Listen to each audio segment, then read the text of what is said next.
Hello friend, Radhe Radhe, जय माता दी। आज हम श्री संतोषी माता के व्रत के पूजन विधि को जानने वाले हैं, जिसको करने से माँ संतोषी माता की कृपा आपके घर में अपार बरसती है।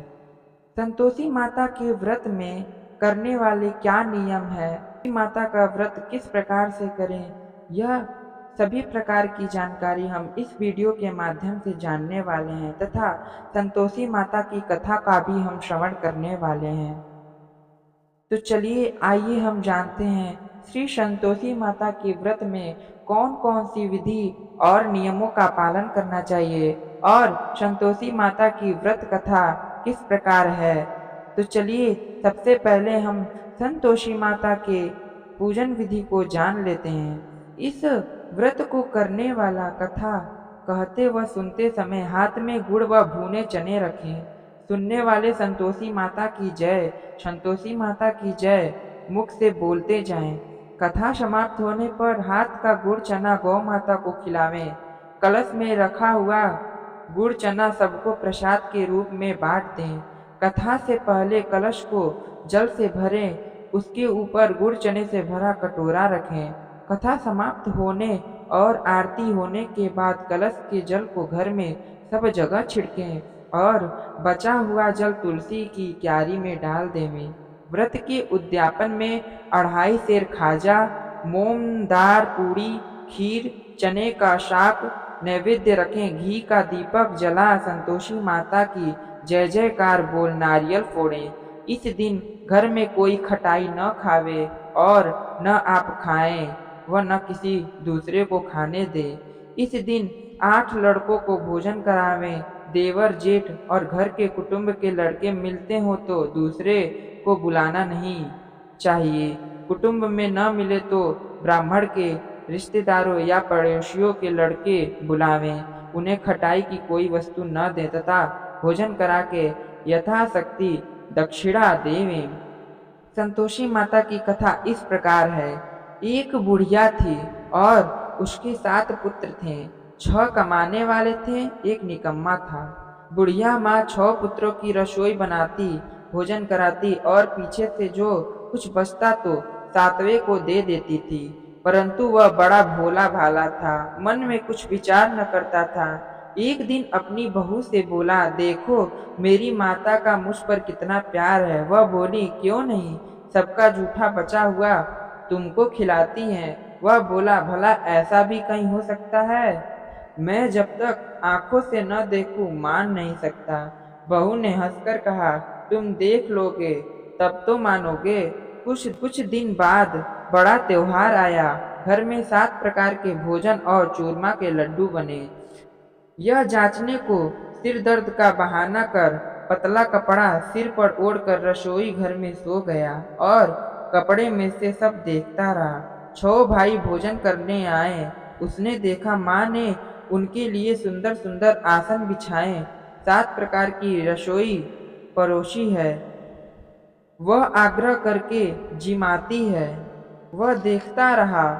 6 भाई भोजन कर उठे, तब माता ने उनकी जूठी थालियों में से लड्डुओं के टुकड़ों को उठाया और एक लड्डू बनाया। जूठन साफ कर बुढ़िया माँ ने पुकारा, उठो बेटा, 6 भाई भोजन कर गए, अब तू ही बाकी है, उठना, कब खाएगा? वह कहने लगा, माँ मुझे भोजन नहीं करना, मैं परदेश जा रहा हूँ। माता ने कहा, कल जाता हो तो आज ही जा। वह बोला, हाँ हाँ आज ही जा रहा हूँ। यह देखकर वह घर से निकल गया। चलते समय बहू की याद आई। वह गौशाला में उपले थाप रही थी। वहीं जाकर उसने बोला, हम जावें परदेश को आवेंगे कुछ काल, तुम रहिए संतोष से धर्म आपनो पाल। वह बोली, जाओ पिया आनंद से हमरी सोच हटाए, राम भरोसे हम रहें ईश्वर तुम्हें सहाय।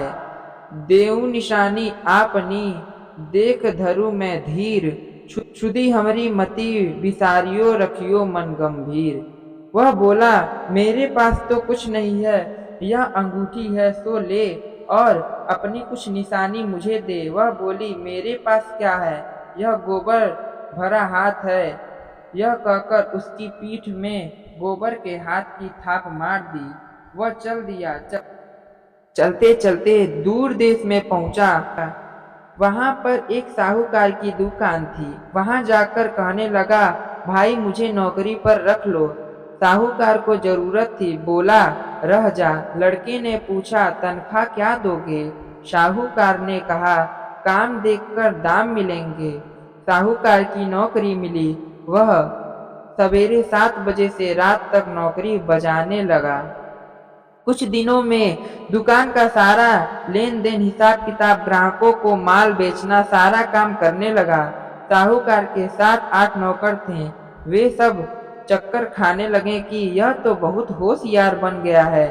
सेठ ने भी काम देखा और 3 महीने में उसे आधे मुनाफे का साझेदारी बना लिया। वह 12 वर्ष में ही नामी सेठ बन गया और मालिक सारा कारोबार उस पर छोड़कर बाहर चला गया। अब बहू पर क्या बीती सो सुनो। सास ससुर उसे दुख देने लगे। सारी गृहस्थी का काम करा के उसे लकड़ी लेने जंगल में भेजते। उस बीच घर की रोटियों के आटे से जो भूसी निकलती, उसकी रोटी बनाकर रख दी जाती और फूटे नारियल के खोपले में पानी। इस तरह दिन बीतते रहे। एक दिन वह लकड़ी लेने जा रही थी कि रास्ते में बहुत सी स्त्रियां संतोषी माता का व्रत करती दिखाई दी।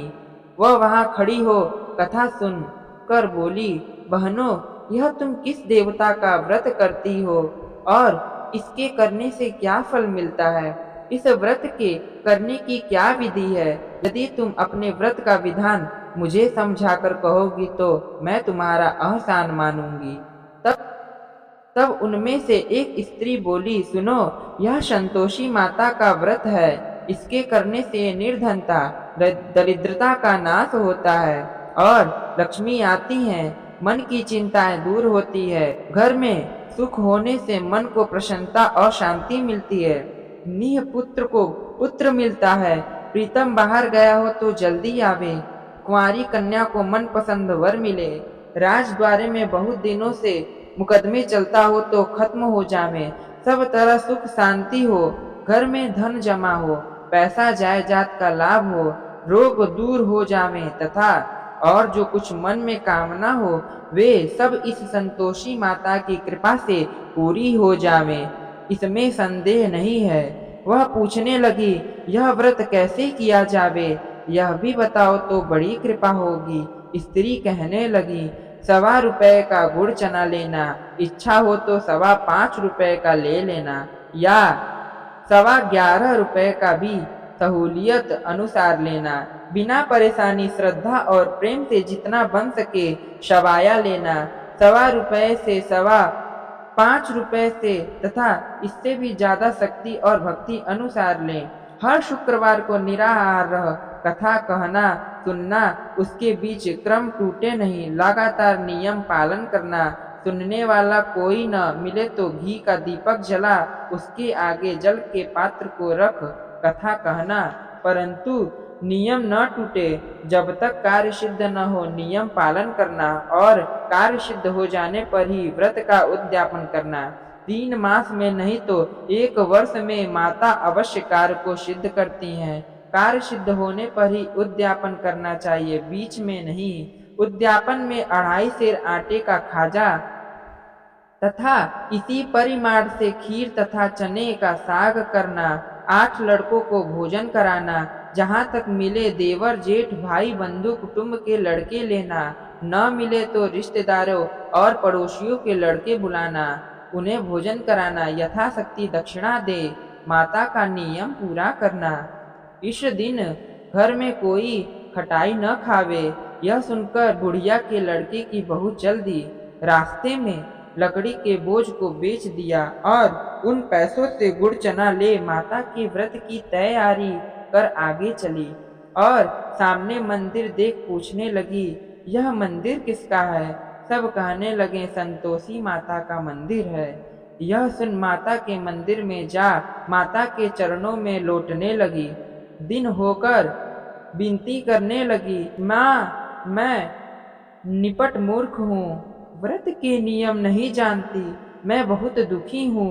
हे माता जगत जननी, मेरा दुख दूर कर, मैं तेरी शरण में हूँ। माता को दया आई। एक शुक्रवार बीता कि दूसरे शुक्रवार को ही उसके पति का पत्र आया और तीसरे को उसका भेजा हुआ पैसा भी आ पहुंचा। यह देख जेठानी मुंह सिकोड़ने लगी। इतने दिनों में पैसा आया, इसमें क्या बड़ाई है। लड़के ताने देने लगे। काकी के पास अब पत्र आने लगे, रुपया आने लगा। अब तो काकी की खातिर बढ़ेगी। अब तो काकी बुलाने से भी नहीं बोलेगी। बेचारी सबसे कहती, भैया पत्र आवे रुपया आवे तो हम सबके लिए अच्छा है। ऐसा कहकर आंखों में आंसू भरकर संतोषी माता के मंदिर में आ मातेश्वरी के चरणों में गिरकर रोने लगी। माँ, मैंने तुमसे पैसा नहीं मांगा, मुझे पैसे से क्या काम है। मुझे तो अपने सुहाग से काम है। मैं तो अपने स्वामी के दर्शन और सेवा मांगती हूँ। तब माता ने प्रसन्न होकर कहा, जा बेटी, तेरा स्वामी आएगा। यह सुन खुशी से बावली हो घर में जा काम करने लगी। अब संतोषी माँ विचार करने लगी, इस भोली पुत्री से मैंने कह तो दिया तेरा पति आवेगा, पर आवेगा कहाँ से। वह तो स्वप्न में भी इसे याद नहीं करता। उसे याद दिलाने मुझे जाना पड़ेगा। इस तरह माता बुढ़िया के बेटे के पास जा स्वप्न में प्रकट हो कहने लगी, साहूकार के बेटे सोता है या जागता है। वह बोला, माता सोता भी नहीं हूँ जागता भी नहीं हूँ, बीच में ही हूँ। कहो क्या आज्ञा है। माँ कहने लगी, तेरा घर बार कुछ है या नहीं। वह बोला, मेरा सब कुछ है माता, माँ बाप भाई बहन बहू, क्या कमी है। माँ बोली, भोले पुत्र, तेरी स्त्री घोर कष्ट उठा रही है। तेरे माँ बाप उसे दुख दे रहे हैं। वह तेरे लिए तरस रही है, तू उसकी सुधि ले। वह बोला, हाँ माता, यह तो मुझे मालूम है, परंतु मैं जाऊं तो जाऊं कैसे। परदेश की बात है, लेन देन का कोई हिसाब नहीं, कोई जाने का रास्ता नजर नहीं आता, कैसे चला जाऊं। माँ कहने लगी, मेरी बात मान, सवेरे नहा धोकर संतोषी माता का नाम ले, घी का दीपक जला, दंडवत कर दुकान पर जा बैठना। देखते देखते तेरा लेन देन सब चुक जाएगा, जमा माल बिक जाएगा, साँझ होते होते धन का ढेर लग जाएगा। सवेरे बहुत जल्दी उठ।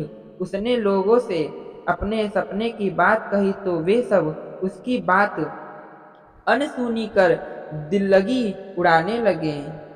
कहीं सपने भी सच होते हैं। एक बूढ़ा बोला, देख भाई, मेरी बात मान। इस प्रकार साच झूठ करने के बदले देवता ने जैसा कहा है वैसा ही करने में तेरा क्या जाता है। वह बूढ़े की बात मान, स्नान कर संतोषी माता को दंडवत कर घी का दीपक जला दुकान पर जा बैठा। थोड़ी देर में वह देखा कि सामानों के खरीदार नगद दाम में सौदा करने लगे। शाम तक धन का ढेर लग गया। माता का चमत्कार देख प्रसन्न हो मन में माता का नाम ले घर ले जाने के वास्ते गहना कपड़ा खरीदने लगा और वहाँ के काम से निपट कर घर को रवाना हुआ। वहाँ बहू बेचारी जंगल में लकड़ी लेने जाती है। लौटते वक्त माँ के मंदिर पर विश्राम करती है। वह तो उसका रोज आना रुकने का स्थान था। दूर से धूल उड़ती देख वह माता से पूछती है, हे माता, यह धूल कैसी उड़ रही है। माँ कहती है, हे पुत्री, तेरा पति आ रहा है। अब तू ऐसा कर, लकड़ियों के 3 बोझ बना ले। एक नदी किनारे रख, दूसरे मेरे मंदिर पर और तीसरा अपने सिर पर रख। तेरे पति को लकड़ी का गट्ठर देखकर मोह पैदा होगा। वह वहाँ रुकेगा, नाश्ता पानी बना बना कर माँ से मिलने आएगा। अब तू लकड़ियों का बोझ उठाकर घर जाना और बीच चौक में गट्ठर डालकर 3 आवाजें जोर से लगाना, लो सासू जी, लकड़ियों का गट्ठा लो, भूसी की रोटी दो और नारियल के खोपरे में पानी दो। आज कौन मेहमान आया है। माता की बात सुनकर बहू बहुत अच्छा माता कहकर प्रसन्न हो लकड़ियों के 3 गट्ठे ले आई, एक नदी के तट पर, एक माता के मंदिर पर रखा। इतने में ही एक मुसाफिर आ पहुंचा। सूखी लकड़ी देख उसकी इच्छा हुई कि अब यहीं विश्राम करें और भोजन बना खाकर गांव जाएं।